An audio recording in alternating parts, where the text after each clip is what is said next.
সালে এই ক্লাবে জন্ম হয়েছে এবং 1945 সালে অর্থাৎ 80 বছর 80তম ফাউন্ডেশন ডে আজকে আমরা পালন করছি।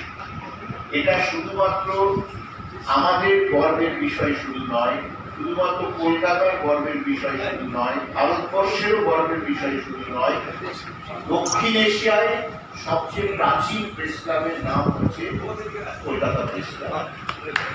আমরা যারা এই ক্লাবের সদস্য এই গর্ব এই অহংকার আমাদের মাথায় করে রাখি।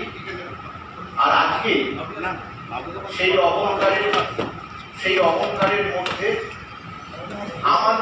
আমাদের যৌবনের যারা অহংকার ছিল, যাদের দেখে আমরা উদ্ভাসিত হতাম,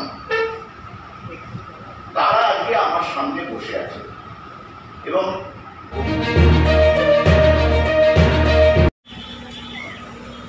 प्रेस क्लब कोलकाता न सिर्फ हिंदुस्तान का बल्कि साउथ एशिया का सबसे पुराना प्रेस क्लब है। इस प्रेस क्लब में हज़ारों के तादाद में रिपोर्टर हैं और वह अपना प्रोग्राम पेश करते हैं। आज प्रेस क्लब का 80वां फाउंडेशन डे था, 18th फाउंडेशन डे। इस मौके पर सुबह से लेकर शाम तक कई प्रोग्राम क्लब के प्रांगण में किए गए। प्रेस क्लब ऑफ कोलकाता अपने आप में एक तारीखी क्लब है, इसलिए कि इस क्लब को 1945 में बुनियाद डाला गया था। तब से लेकर आज तक ये क्लब हर वक्त खिदमत अंजाम देता रहा है। आज जर्नलिस्टों को अवार्ड से भी नवाजा गया, जो प्रेस क्लब की तरफ से एक ख़ास संगठन ने अंजाम दिया। आइए हम कुछ तस्वीरी झलकियाँ देखते हैं और एक रिपोर्ट सुनते हैं। इस मौके पर मोहन बागान क्लब के न सिर्फ बड़े बड़े लीजेंड सितारे मौजूद थे, बल्कि नए और पुराने। এই বিশেষ দিনে এই উপমহাদেশের সর্বপ্রাচীন প্রেস ক্লাবের প্রতিষ্ঠা দিবসে তারা এই ভূমিকে ধন্য করেন এবং প্রেস ক্লাব একাদশীর সঙ্গে একটা প্রীতি ফুটবল ম্যাচ। এটা খেলোয়াড়দের সঙ্গে সাংবাদিকদের যে সম্পর্ক, এই সম্পর্ককে তারা দীর্ঘদিন পারস্পরিক শ্রদ্ধার মধ্যে দিয়ে বজায় রাখেন। আমরা আমাদের ক্লাবের সকল সদস্যদের পক্ষ থেকে সমস্ত প্রাক্তন সভাপতি, সম্পাদক এবং বর্ষিয়ান সদস্য যারা আছেন তাদের পক্ষ থেকে আপনাদের কৃতজ্ঞতা, নমস্কার এবং শুভকামনা জানাই। এই খেলাটা আমাদের কাছে কিন্তু খেলার ছলে খেলা নয়, এটা আমাদের একটা অন্তরের পারস্পরিক শ্রদ্ধা বিনিময়। এই দিনটা সারা বছর আমরা তাকিয়ে থাকি। আমি একটু অন্তত গৌতমদাকে বলবো যদি একটু এদিকে আসেন আর তাতে আশীর্বাদ বাণী যদি একটু দেন।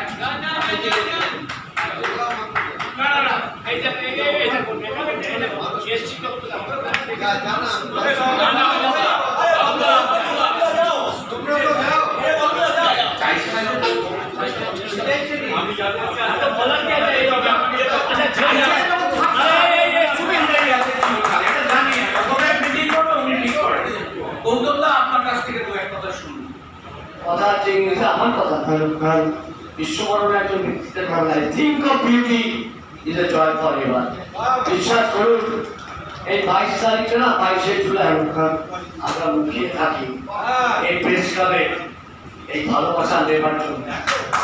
এর জন্য হাজার হাজার লক্ষ লক্ষ মানুষ, কোটি কোটি মানুষ বসে থাকে আপনাদের খবরটা শোনার জন্য, দেখার জন্য। সেই মানুষগুলো যখন এরকম ডাউন টু আর্থ, তারা নিজেদেরকে কোনোভাবে তাদের পরিচিতির একাধিক দূরে রেখে আমাদেরকে বড় করে দেখে ভাষা নেই। তার নাম মাত্র একটা মাইডিয়া। আপনাদের বলি একটা কথা আছে, বব ডিলানের একটা কোট বলি, আপনার খুশি হবে, শুনে দেখি না। তিনি বলছেন, Bob Dylan American pop singer, এরকম ব্যক্তিত্ব পৃথিবীর খুব কম আছেন যিনি নোবেল পুরস্কার পাওয়ার পরেও তিনি তার সময়ের অভাবে যেতে পারেন। তিনি বলছেন, inspiration is hard to come by, you have to take it when you find it, my dear. I repeat, যারা আছেন ভালো করে শোনার চেষ্টা করুন, উপলব্ধি করার চেষ্টা করুন। তিনি বলছেন, inspiration is hard to come by, inspiration সবসময় আসে না, কঠিন কথা। You have to take it when you find it. আপনাকে নিতে হবে আমরা পাবে। এই প্রেস ক্লাব হচ্ছে সেই ইনস্টিটিউশন, এই প্রেস ক্লাব সেই ইনস্টিটিউশন, এই ইনস্পিরেশনের একদম চূড়ায় এই প্রেস ক্লাব। এটি মাহাত্ম, এর কি গম্ভীরতা, এর কি ইম্পর্টেন্স, এর কি রেসপেক্ট সারা পৃথিবী জানে। এরকম একটা সবচেয়ে পুরাতন একটা ইনস্টিটিউশন, পৃথিবীর এমন কোনো বর্ণ ব্যক্তিত্ব নেই যিনি এই প্রেস ক্লাবে পা রাখেন। আমি যদি ভুল না বলছি একদম বিশ্বাস করুন, আজকের এই আনন্দের মুহূর্তটা আপনাদের বলে বোঝাতে পারবো না। আপনারা কি অদ্ভুত আপনাদের এই অমায়িক ভাষণ। যতদিন বেঁচে থাকবো আপনারা যদি এরপরে নাও ডাকেন দেখবেন এসে হাজির হয়ে গেছি। আজকে আমাদের কাছে এসছে, ও একটু এরকম ওকে ডাকলো আসলে ডাকলে ঠিক আছে, ও ভালো লাগছে না, একটু ঠিক করছে বললাম, কিন্তু এসছে, এটা আমাদের কাছে প্রাপ্তি। অনেকদিন খেলেছে, মোহনবাগানের হয়ে বহু সুনামের সাথে খেলেছে এবং একটা ডেফিনেটলি আবারও বলছি একটা কৃতি ফুটবলার।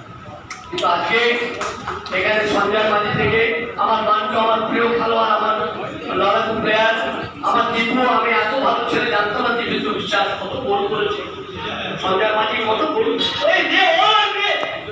এখানে ছোট ভাই সুমিত মুখার্জি বেশি বলে না মুখে, কি গোলকিপার প্রথম খেলোয়াড় যে বাইরে গিয়ে প্রমাণ করেছে যে কলকাতা খেলে ভারতবর্ষে যে কোনো খেলা যায়, প্রথম আইডিয়ে গোলকিপার ছেড়ে খেলা, কিন্তু বলেনি আজকে যে আমি এই করছি আমি শিখি। অমিত দাস আমার খুঁজে ফুটবলার, আমি যখন প্রথম কোচ হলাম ভারতীয় দলে 22 জুন তখন বাচ্চা ছেলে 15 ক্লাস অমিতকে অধিনায়ক করেছিলাম। সেই অখরই অর্থে এটা প্রেরণায় থাকবে যে কোনো সংগঠন, যে কোনো সমাজে, যে কোনো স্তরে, যে কোনো মানুষের সাথে। ভালো থাকবেন, আর বলবো না। I'm really grateful to all of you, the people who are this great institution, which has been based on যুগ জবাবে আপনাদের ভালো থাকবেন। 1945 সালে এই ক্লাবের জন্ম হয়েছে এবং 1945 সালে অর্থাৎ 80 বছর 80তম ফাউন্ডেশন ডে আজকে আমরা পালন করছি। এটা শুধুমাত্র আমাদের গর্বের বিষয় শুধু নয়, শুধুমাত্র কলকাতার গর্বের বিষয় শুধু নয়, ভারতবর্ষেরও গর্বের বিষয় শুধু নয়, দক্ষিণ এশিয়ায় সবচেয়ে প্রাচীন প্রেস ক্লাবের নাম হচ্ছে কলকাতা প্রেস ক্লাব। আমরা যারা এই ক্লাবের সদস্য এই গর্ব, এই অহংকার আমাদের মাথায় করে রাখি। আর আজকে সেই অহংকারের মধ্যে আমাদের যৌবনের যারা অহংকার ছিল, যাদের দেখে আমরা উদ্ভাসিত হতাম, তারা আজকে আমার সামনে বসে আছে। এবং গৌতম দা তো প্রত্যেক বছর আসেন এবং এই বক্তৃতাটাই গৌতম দা দেন এবং এটা শুনে আমরা অনুপ্রাণিত হই। বিদেশ দা, মানুষ দা, সত্যজিৎ দা, অমিত দা সবাই আসেন, কিন্তু এবার একটা প্রাপ্তি হয়েছে, বাবলু দা এসেছে। এটা একটা প্রাপ্তি। উনি কখনোই না এই ক্লাবে কখনো আসেননি, সুব্রত ভট্টাচার্য। তা আমার অবাক লাগছে যে উনি যে কোনো কারণে হয়তো স্পোর্টস জার্নালিস্ট ক্লাবে গেছেন, এই ক্লাবে হয়তো আসতে পারেনি।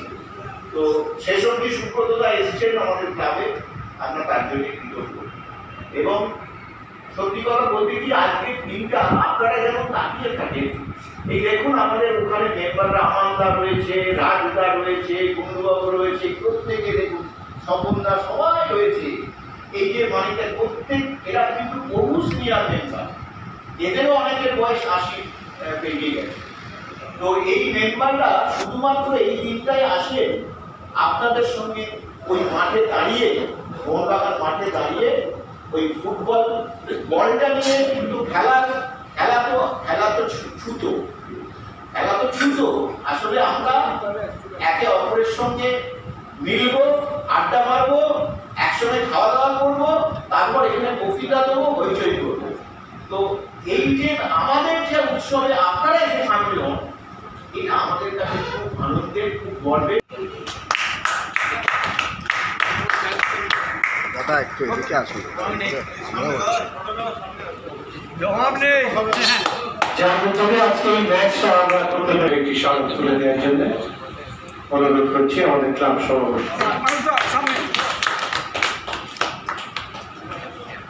বিদেশ কোষ এখানে একটি শট তুলে দেওয়া হচ্ছে।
এবারে দেখছি